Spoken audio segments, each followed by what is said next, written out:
कुछ दिनों पहले जब रशिया यूक्रेन से युद्ध की तैयारी में लगा हुआ था, तब अमेरिका ने उसे कई बार धमकाने का प्रयास किया।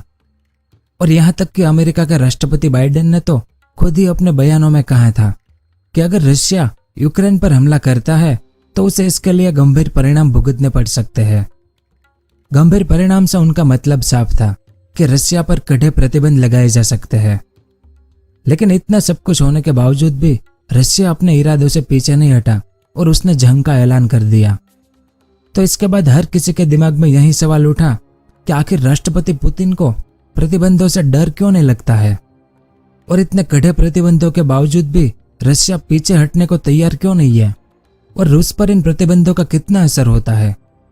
तो आज के इस वीडियो में हम इसी के बारे में विस्तार से जानेंगे कि रशिया इन प्रतिबंधों से डरता क्यों नहीं है, रशिया इनसे निपटने के लिए क्या क्या कर सकता है, और इन्होंने पहले क्या क्या तैयारियां कर रखी थी, वो सब और इसके अलावा और भी बहुत कुछ जानने को मिलेगा आपको इस वीडियो में। तो वीडियो के अंत तक हमारे साथ बने रहिए। तो सबसे पहले हम ये जानते हैं कि रशिया को आखिर प्रतिबंधों से डर क्यों नहीं लगता है। दरअसल इसका जवाब दे पाना काफी मुश्किल है, क्योंकि ऐसा किसी भी तरह से मुमकिन नहीं है कि किसी देश को प्रतिबंध से डर न लगे, क्योंकि इन प्रतिबंधों के आर्थिक रूप से गंभीर परिणाम देखने को मिल सकते हैं। कुछ जानकार मानते हैं कि रशिया को सामान्य प्रतिबंधों से डर इसलिए नहीं है क्योंकि शुरुआत में जो प्रतिबंध रशिया पर लगाए गए थे वो इतने ज्यादा प्रभावी नहीं थे, और अगर प्रभावी है भी तो वो कुछ समय तक के लिए ही है। जैसे रशिया यूक्रेन युद्ध के शुरुआती दिनों में ब्रिटेन ने रशिया की 5 बैंकों पर प्रतिबंध लगाए थे, वहीं अमेरिका ने भी रशिया की 2 बड़ी बैंकों पर प्रतिबंध लगा दिए थे। तो रशिया पर यह प्रतिबंध वायरलेस और इंटरनेशनल लॉ को ब्रेक करने की वजह से लगाए गए थे। इस प्रतिबंध को लगाने का एक ही उद्देश्य होता है कि किसी देश की अर्थव्यवस्था को नुकसान पहुंचाना। जैसे इन बैंकों में रशिया की Russia bank, IS bank, general bank, Promsvyaz bank और द ब्लैक सी बैंक शामिल है। इसमें से सिर्फ प्रोम्सबैंक बैंक ही प्रमुख बैंक है जो रशिया के डिफेंस सेक्टर में काम करती है। इसीलिए बैंकों पर प्रतिबंध लगाने से रशियन इकोनॉमी पर इतना ज्यादा असर नहीं हुआ। इस कारण अमेरिका ने रशिया की कुछ और बैंकों को फ्रीज कर दिया था, ताकि रशिया के बैंकों का जो पैसा अमेरिका के मार्केट में है उसे फ्रीज कर दिया जाए। अब यह पहली बार नहीं है जब रशियन बैंकों पर प्रतिबंध लगे हो, क्योंकि इससे पहले भी साल 2014 में जब रशिया ने यूक्रेन के क्रीमिया पर कब्जा कर लिया था, तब भी रशियन बैंकों पर प्रतिबंध लगाए गए थे, और इनमें से कुछ प्रतिबंध तो आज भी लागू है। फिर भी रशिया क्रीमिया पर कब्जा करने में सफल हुआ था। तो इसके 2 ही मतलब निकलकर सामने आते हैं। पहला यह कि रशिया पर लगाए गए प्रतिबंध ज्यादा प्रभावी नहीं थे, और दूसरा यह कि रशिया पहले से इन प्रतिबंधों के लिए खुद को तैयार कर चुका था। हालांकि इन प्रतिबंधों का असर रशिया की इकोनॉमी पर देखने को जरूर मिला था, लेकिन उतना नहीं जितना अमेरिका चाहता था, क्योंकि इससे पहले जब ईरान को स्विफ्ट से बाहर किया गया था तो उसे एक बड़ा आर्थिक नुकसान झेलना पड़ा था। इससे ईरान को ऑयल से मिलने वाली 50% आमदनी कम हो गई थी। इसके साथ ही अगर हम वेनेजुएला की तरफ ध्यान दें तो अमेरिका द्वारा वेनेजुएला के तेल पर लगाए गए प्रतिबंधों के बाद वेनेजुएला की पूरी अर्थव्यवस्था चरमरा गई थी। आपने शायद ध्यान नहीं दिया कि वेनेजुएला पूरी तरह से एक ऑयल बेस्ड इकोनॉमी है, लेकिन रशिया ईरान और वेनेजुएला जैसे देशों से बिल्कुल ही अलग है। कुछ विशेषज्ञों का मानना है कि रशिया की इकोनॉमी बाकी देशों से बिल्कुल ही अलग है। रशिया का इकोनॉमिक इंफ्रास्ट्रक्चर काफी स्ट्रांग है, और यहाँ के सभी सेक्टर इकोनॉमी में एक अहम भूमिका निभाते हैं। अगर हम एग्रीकल्चर की बात करें तो रशिया शराब, गेहूं, मक्का, मीट, आलू और शहद के प्रोडक्शन में काफी आगे है। इसके अलावा ऑटोमोबाइल और IT सेक्टर में भी रशिया ने अपनी धाक जमा रखी है। और सबसे खास बात रशिया के प्राकृतिक संसाधन, जिसकी यूरोपियन देशों को बहुत ही ज्यादा जरूरत है। इसके अलावा रशिया में गोल्ड, कोल, ऑयल, सिल्वर और कई तरह के मेटल्स का भंडार भी है। तो आप ये समझ ही गए होंगे कि प्रतिबंध का असर छोटे देश पर आसानी से हो सकता है, जैसे ईरान और वेनेजुएला, लेकिन रशिया जैसे मजबूत देश पर इसका प्रभाव पड़ना काफी मुश्किल है। अगर मान भी लीजिए कि रशिया की अर्थव्यवस्था गिर जाती है, तो इसका असर पूरी दुनिया की अर्थव्यवस्था पर भी पड़ेगा। जैसे अभी आप खुद ही इसे देख रहे हैं, ऑयल के दाम अभी कुछ ज्यादा ही बढ़ चुके हैं। एक और बड़ा कारण है जिस वजह से रशिया पर प्रतिबंधों का असर नहीं होता है। आप शायद ये बात अच्छे से जानते ही होंगे कि रशिया नेचुरल गैस का दूसरा सबसे बड़ा उत्पादक देश है। और एक तरफ अगर आप देखें तो यूरोपियन देश कई हद तक सस्ते नेचुरल गैस पर डिपेंड है जो कि उन्हें रशिया से मिलती है, क्योंकि यूरोपियन देश काफ़ी ठंडे होते हैं और ऐसे में नेचुरल गैस से नाता तोड़ लेना मतलब अपने ही पैरों पर कुल्हाड़ी मारने जैसा है। जैसे कुछ यूरोपियन देश नॉर्थ मैसेडोनिया और फिनलैंड तो पूरी तरह से रशिया के नेचुरल गैस पर ही निर्भर करते हैं। यही वजह है कि यूरोपियन यूनियन रशिया पर ज़्यादा प्रभाव नहीं बना पा रहा और बाइडेन के कहने पर भी इन्होंने रूस से लड़ने से मना कर दिया है। इसका मेन कारण प्राकृतिक संसाधन ही है। इसके अलावा आपने ये भी सुना होगा कि रशिया से जर्मनी में गैस सप्लाई करने के लिए जो प्रोजेक्ट बनाया जा रहा है नॉर्ड स्ट्रीम 2, उन पर भी जर्मनी ने रोक लगा दी है। हालांकि इसका बुरा असर जर्मनी में भी देखने को मिलेगा, क्योंकि नॉर्ड स्ट्रीम 2 पर रोक लगने से आने वाले समय में जर्मनी के अंदर गैस के दाम बहुत ज़्यादा बढ़ सकते हैं, क्योंकि जर्मनी में जो गैस की खपत होती है उसकी आधी आपूर्ति अकेला रशिया करता है। ऐसे में हम ये समझ सकते हैं कि जर्मनी ज़्यादा समय तक रशिया पर दबाव नहीं बना सकता। रॉयटर की एक खबर की माने तो जर्मनी के फाइनेंस मिनिस्टर ने अभी हाल ही में एक बयान दिया था कि नॉर्ड स्ट्रीम 2 के बिना भी जर्मनी में गैस की आपूर्ति सुरक्षित है। अब यह जानना बहुत दिलचस्प होगा कि आखिर कब तक जर्मनी इस नॉर्ड स्ट्रीम 2 पर लगी रोक को जारी रख पाता है। अब ऐसा भी नहीं है कि रशिया पर प्रतिबंधों का असर नहीं होता है।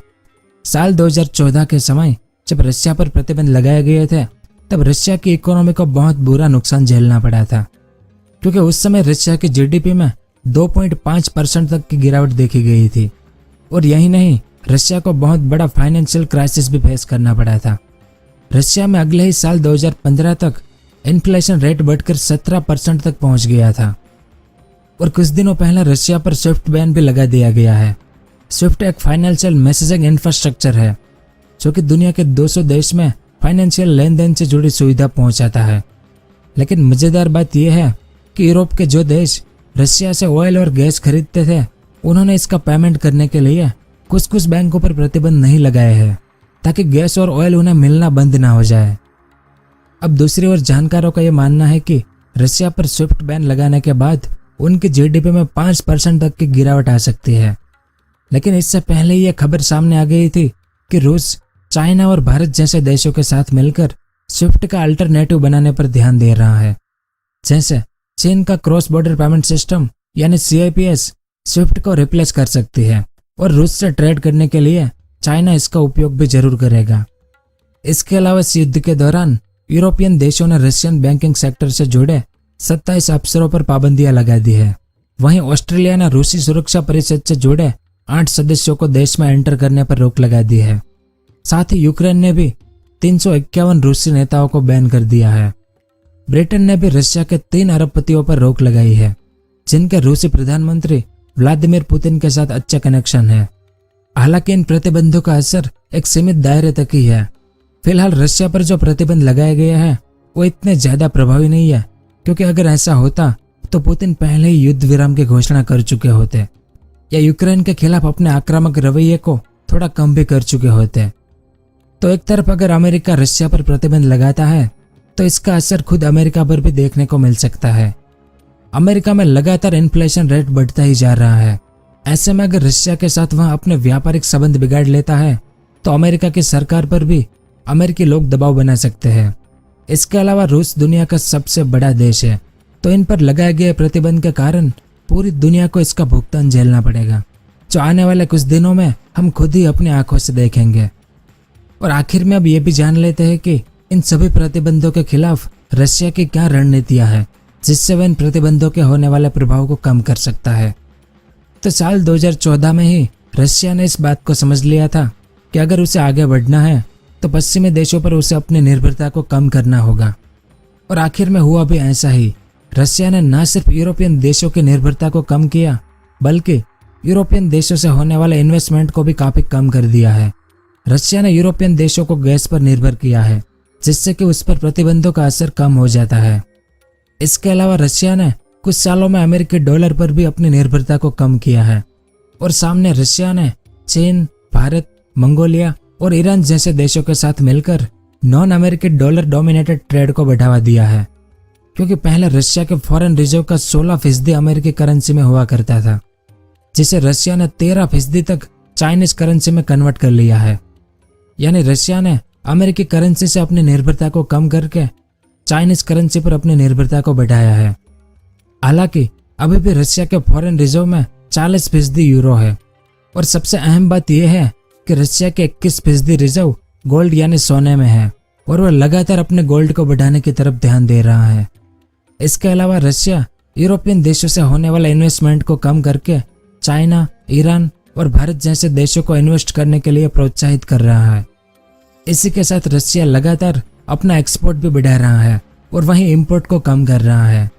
लेकिन इन सब में सबसे जरूरी रशिया के फॉरेन एक्सचेंज रिजर्व फिलहाल $640 बिलियन का है, जिसकी कीमत इन प्रतिबंधों के बाद बिल्कुल जीरो हो गई है।